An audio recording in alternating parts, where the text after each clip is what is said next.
Salut! Aujourd'hui on va parler shoujo. Je sais pas si vous êtes nombreux à lire des mangas ou pas, ceux qui me suivent, je parle beaucoup de romans. Je parle un petit peu BD et surtout je lis énormément de mangas et c'est pour ça aujourd'hui que j'aimerais vous recommander des shoujo. J'en ai sélectionné 8. Je vais vous les montrer, j'ai sélectionné plusieurs catégories, il va y avoir donc des shoujo qui sont peut-être un peu plus voilà, pour les adolescentes, des shoujo un peu plus adultes. Et donc on va voir ça ensemble. Je lis des shoujo depuis à peu près 10 ans. J'ai commencé quand j'avais peut-être 12-13 ans, quelque chose comme ça, donc ça fait un petit peu plus de 10 ans. Et bah, j'ai pu lire quelques petites pépites, voire même grosses pépites, et même carrément des énormes coups de cœur. Et c'est pour ça que j'aimerais partager avec vous les shoujo que je vous recommande à tout prix si vous connaissez pas le genre et si vous avez envie de vous lancer un petit peu dans les mangas de romance. Je me dis pourquoi pas vous présenter tout ça. Alors juste dans la pile, il va y avoir un webtoon qui sort sous format BD, mais je l'ai inclus parce que je trouvais ça intéressant de le mettre aussi. Petit aparté, si vous voulez me soutenir, sachez que en description il y a ma boutique Redbubble et si vous voulez encore plus me soutenir, et ben vous pouvez vous abonner, liker la vidéo, la partager et activer la cloche pour avoir toutes les notifications en rapport avec ma chaîne. Voilà, ça me soutiendrait énormément. Et ben c'est parti. Je vais commencer un petit peu avec des shoujo qui sont plus pour pré-ado, adolescentes. Je vais parler d'un énorme coup de cœur, je dirais même d'un souvenir d'enfance. C'est, je pense, l'un des tout premiers shoujo que j'ai pu lire avec Hilary, mais bon, j'en parlerai pas aujourd'hui parce que pour moi c'est pas un shoujo qui est non plus exceptionnel. Par contre, s'il y en a bien un qu'on peut lire à tout âge, que ce soit quand on est pré-ado ou quand on est bien adulte, c'est Fruit Basket, voilà. Je pense qu'il est quand même assez connu, c'est de Natsuki Takaya. Donc moi je lis dans la Perfect Edition parce qu'en fait à l'époque c'était ma meilleure amie d'enfance qui me prêtait ces tomes. Donc je les ai lus dans l'édition originale. Mais ils ont ressorti il y a quelques années une Perfect Edition où en fait c'est des doubles tomes. Et bah, c'est beaucoup plus simple parce qu'il y a quand même 24 tomes, c'est un shoujo qui est très long. Donc là je tiens le tome 1 actuellement en main. Il me semble qu'ils sont à une douzaine d'euros à peu près ces doubles tomes. Fruit Basket, c'est l'histoire d'une jeune fille qui a perdu sa mère dans un accident de voiture et qui n'a jamais connu son père. Elle se retrouve en fait sans toit, sans maison, sans rien et elle va bientôt entrer au lycée. Il me semble qu'elle entre au lycée bientôt. Et en mettant sa tente quelque part dans une sorte de forêt, elle va tomber sur le domicile de la famille Soma, qui est une famille pas comme les autres parce qu'elle héberge du coup deux jeunes hommes qui vont au même lycée qu'elle. Et ces deux jeunes hommes, et même toute la famille, ils ont une malédiction, c'est que quand ils enlacent une personne du sexe opposé, ils se transforment en animal. Du zodiaque chinois. Donc ça va beaucoup parler du coup des légendes de zodiaque chinois, mais ça va aussi beaucoup parler de l'acceptation de soi, de comment grandir sans parents, comment accepter le deuil, comment accepter la différence entre soi et les autres. C'est un manga qui m'a énormément plu parce qu'en fait tout ne tourne pas autour de l'héroïne du coup qui s'appelle Toru. Tout ne tourne pas autour de Toru et on apprend beaucoup sur toute la famille Soma en fait. C'est-à-dire qu'elle va commencer à habiter chez eux. Au fur et à mesure, elle va apprendre à les connaître et surtout à apprendre la malédiction et comprendre que vivre avec cette malédiction, c'est peut-être pas si simple que ça en a l'air. C'est un manga qui est extrêmement émouvant parce que il va y avoir énormément de morale et honnêtement moi quand j'étais jeune c'est quelque chose qui m'a vraiment touchée au point que j'en ai fait un petit tatouage ici en rapport avec le manga parce que c'est un manga qui m'a vraiment touchée et surtout c'est mon manga d'enfance donc je peux que vous le recommander. Pour moi c'est un classique, voilà, c'est un classique, on peut pas passer à côté, c'est comme le shoujo Nana, d'ailleurs j'en parlerai pas dans cette vidéo mais ça reste un classique du shoujo manga. Ces dessins qui sont un petit peu, je vais essayer de vous montrer, un peu vintage, voilà. C'est pas du tout ce qu'on peut retrouver aujourd'hui dans les mangas, vous voyez. Il a été dessiné, je crois le premier tome est sorti dans les années 2000, donc vraiment il est très bien, il a quand même 23 ans ce manga, donc je vous parlais d'un shoujo qui est lui pour le coup extrêmement récent, je crois qu'il est sorti il y a peut-être un an ou deux, c'est A Thing of Affection de Suo Morishita. Et c'est un shoujo qui me tient particulièrement à cœur parce qu'il va parler d'un handicap qui n'est pas assez reconnu, c'est la surdité. Voilà, donc on va suivre, je ne sais plus comment elle s'appelle, Yuki, qui est une étudiante qui est handicapée et qui est sourde et qui va vivre une vie dans un campus étudiant en étant sourde. Donc elle va avoir des amis, elle va avoir des gens qui vont l'aider pour prendre des notes en cours, pour pouvoir étudier tout simplement. Et elle va rencontrer ce jeune homme là Voilà, qui est aussi à l'université et qui lui sait parler beaucoup de langues, c'est quelqu'un qui voyage énormément, qui adore apprendre de toutes les cultures. Et il va du coup rencontrer notre jeune Yuki où il va tomber complètement sous son charme à vouloir apprendre la langue des signes, parce que du coup c'est vrai qu'on apprend un petit peu les gestes de la langue des signes dans ce manga et c'est aussi pour ça que je trouve ultra intéressant. Et je trouve que leur histoire est toute douce, toute mignonne et je peux que vous dire de le lire, de foncer. C'est un manga qui est rempli de bienveillance et de douceur et surtout moi je suis extrêmement fan des dessins qui sont vraiment tout mignons. Alors hop, je vais essayer de vous montrer un petit peu. Voilà. C'est vraiment un manga qui est adorable, ça se lit très très bien, ça se lit rapidement en plus. On a envie d'enchaîner les tomes. Il me semble que là, le tome 7 va sortir début juillet. Donc c'est vrai que la série est pas très encore avancée, je sais pas du tout combien de tomes il y aura, mais en tout cas je peux que vous le conseiller. On va encore rester sur quelque chose de bienveillant, de tout doux et tout mignon, c'est À tes côtés de Megumi Morino aux éditions Akata. On va parler d'une lycéenne qui n'a jamais connu l'amour, qui ne sait pas ce que c'est d'être amoureuse et qui se demande si elle est même capable de pouvoir tomber amoureuse, et un jour elle va tomber sur ce jeune homme là en train de pleurer en fait tout simplement sur un banc parce qu'il a un chagrin d'amour, et elle va venir le réconforter. Et depuis cet événement là, ce jeune homme va essayer de se rapprocher d'elle à tout prix. Il va même d'ailleurs presque la harceler, la stalker complètement, ce qui est un petit peu flippant, je vous l'accorde. Au début moi j'avoue qu'il me faisait un petit peu flipper, mais au fur et à mesure dans l'histoire on apprend un petit peu pourquoi est-ce qu'il est comme ça, pourquoi elle réagit comme ça par rapport à son passé. On va en apprendre aussi beaucoup sur l'héroïne qui n'a pas eu elle non plus un passé facile, et ce qui expliquerait pourquoi elle a du mal à nouer des relations. À tes côtés, ça va avoir un côté très psychologique, très... on va beaucoup parler de traumatisme dans l'adolescence et dans l'enfance. Et j'apprécie énormément ce manga qui en fait... ils vont apprendre un petit peu à se réparer l'un l'autre, à avoir une relation qui est bienveillante comparée à celle qu'ils ont pu avoir avec leurs amis ou avec leurs amours à l'époque. Et c'est aussi pour ça que j'aime beaucoup ce manga, c'est un petit bonbon, c'est un petit plaisir quand on n'a pas trop le moral, qu'on a envie un petit peu de douceur, de trucs, voilà, d'un cocon qui nous enveloppe, c'est vraiment parfait. Ça c'est un manga que j'ai découvert très récemment. En fait je viens de l'acheter, j'ai acheté les 4 tomes d'un coup et je les ai lus et il est vraiment très bien. Je connaissais déjà l'autrice parce qu'elle a fait une autre série que je vais vous recommander juste après. C'est Dream in Sun de Ichigo Takano. Déjà la couverture est juste adorable, même les autres tomes sont tous pastel, arc-en-ciel, c'est trop mignon, moi je tombe dans le panneau à chaque fois. Ça va parler d'une jeune lycéenne qui habite avec sa famille. C'est une famille recomposée, en fait son père s'est remarié avec une femme et ils ont eu un enfant qui est donc son demi-frère. Malheureusement pour elle, elle n'arrive pas à trouver sa place chez elle. Elle essaye de nouer des liens avec son petit frère qui est tout petit. À chaque fois, elle va essayer de s'occuper de lui, seulement elle ne le fait jamais comme il faut. Et c'est vrai que sa belle-mère va souvent lui reprocher et donc elle va pas toujours se sentir à sa place.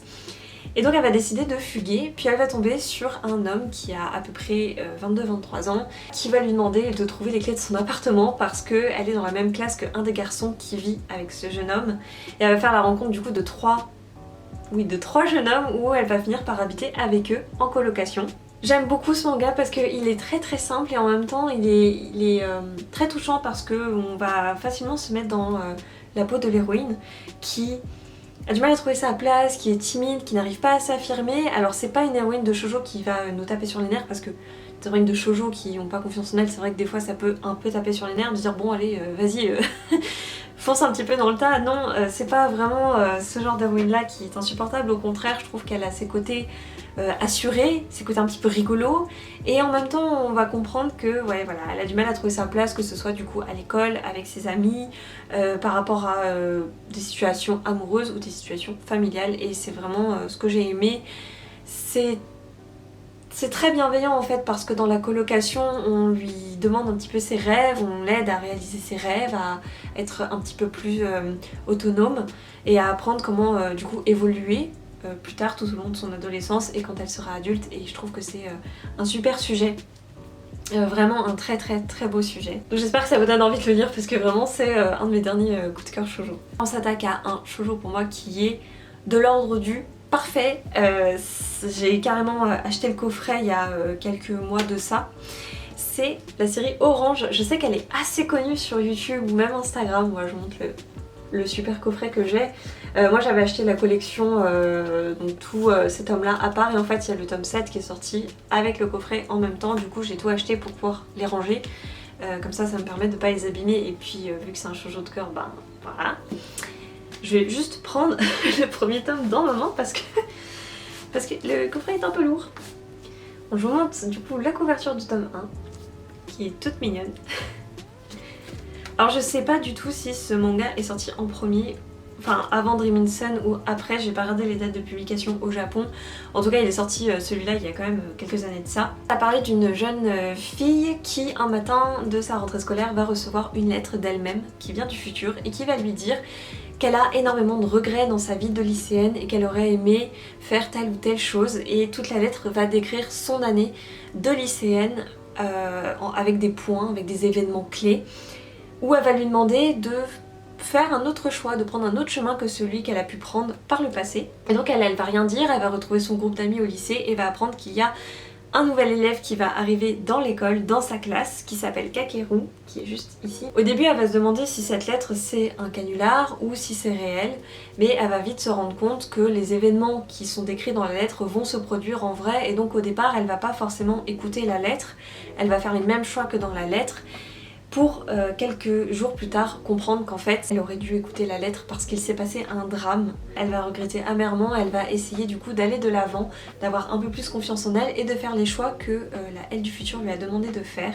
Petit disclaimer, si vous êtes un petit peu sensible de tout ce qui est, on va dire, deuil, suicide, harcèlement aussi un petit peu, tout ce qui est famille compliquée, enfin relations familiales compliquées, faites attention parce que c'est un livre du coup qui va traiter de ces sujets-là. Vraiment ça va être très très dur, je sais que moi j'avais lu le manga et j'avais regardé aussi l'anime parce que j'adore absolument. Faites attention quand même parce que c'est vrai que c'est pas violent, mais si vous êtes sensible, voilà, ça peut faire lâcher quelques larmes. C'est un super message qui est véhiculé dans ce manga et je peux que vous le recommander, surtout que c'est une série en... En fait elle se termine en 6 tomes et il y a un tome 7 que je n'ai pas encore lu, mais il me semble que c'est un préquel ou quelque chose comme ça, il faudrait que je lise, mais du coup voilà. Terminé pour les mangas qui parlent de lycéennes, on va passer à des mangas qui sont un petit peu plus dans la fantasy. Alors j'en ai deux à vous proposer. On a le premier qui est sorti il n'y a pas si longtemps que ça, c'est Nina au royaume des étoiles. C'est écrit du coup par Rikachi. Ça va parler d'une jeune fille qui s'appelle Nina, qui est une sorte de paysanne, voilà, qui vit vraiment dans la misère. Et un jour elle va être enlevée par des gens qui vont lui dire: écoute, la princesse de ton royaume est morte dans un accident, personne ne doit être au courant, personne ne doit le savoir.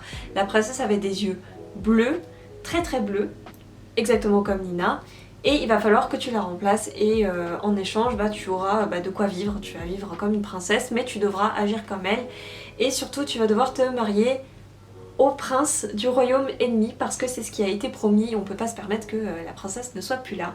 Et donc Nina va se retrouver du coup dans le château avec ce petit jeune homme qui va être le prince du royaume, qui va être au courant de ce qui s'est passé et qui va un petit peu lui apprendre les protocoles de la cour et tout ce qu'elle devrait savoir d'un point de vue diplomatique. Il va lui apprendre un petit peu les bonnes manières quoi. Ça va beaucoup parler du coup de princesse, c'est un manga qui est médiéval, on peut appeler ça aussi un petit peu romantasy d'ailleurs, en écho à la vidéo que je vous ai fait l'autre fois sur la romantasy. Bon bah voilà, typiquement ça c'est la romantasy, il y a de la romance, il y a de la fantasy, du royaume, du complot, donc je vous conseille vraiment, si vous aimez ce genre de livre avec une petite touche de romance, c'est vraiment le manga parfait pour vous. On va toujours rester dans de la fantasy, mais là on va partir un petit peu plus du côté de la mythologie grecque. L'Or Olympus de Rachel Smith aux éditions Hugo BD. Alors il faut savoir qu'à la base c'est un webtoon. Ça c'est tout simplement une réécriture de Hadès et Perséphone, le mythe grec, où Perséphone va tomber amoureuse de Hadès. Et du coup elle va travailler aux enfers. Vous connaissez tous le mythe d'Hadès et Perséphone, mais dans cette BD il va être un petit peu modernisé, il va être remis au goût du jour avec des messages, encore une fois très très forts, que ce soit féministes ou des messages de société. En tout cas moi j'ai trouvé que ça parlait... Alors attention, pas le début de la BD, la BD ça passe pas du tout par ces sujets, mais c'est vrai que plus on avance dans ce webtoon et plus on trouve... Enfin plus je trouve que ça fait écho à notre société de maintenant. Petit plus, les dessins sont juste magnifiques. Je vous montre un petit peu, c'est des dessins qui sont un petit peu spéciaux. Voilà, je vais pas vous cacher, c'est soit on aime pas. Bon, je sais qu'en général, moi je suis très fan en tout cas de ce genre de dessin. Donc moi je l'avais lu sur la plateforme Webtoon et j'ai acheté les BD parce que je suis juste... je suis très fan. Je crois qu'actuellement il y a 4 tomes, 4 ou 5 tomes qui sont sortis pour l'instant en papier. Et pour ce qui est du webtoon, honnêtement je ne sais pas du tout où ils en sont. J'ai arrêté la lecture webtoon et j'aimerais que tout sorte en papier pour tout lire sur papier. Voilà. C'est la dernière recommandation pour aujourd'hui. C'est un manga que moi j'apprécie énormément parce que c'est de la comédie, donc il va y avoir pas mal d'humour et surtout ça va se passer dans le monde du travail. Je parle de Otaku Otaku chez les éditions Kana Big.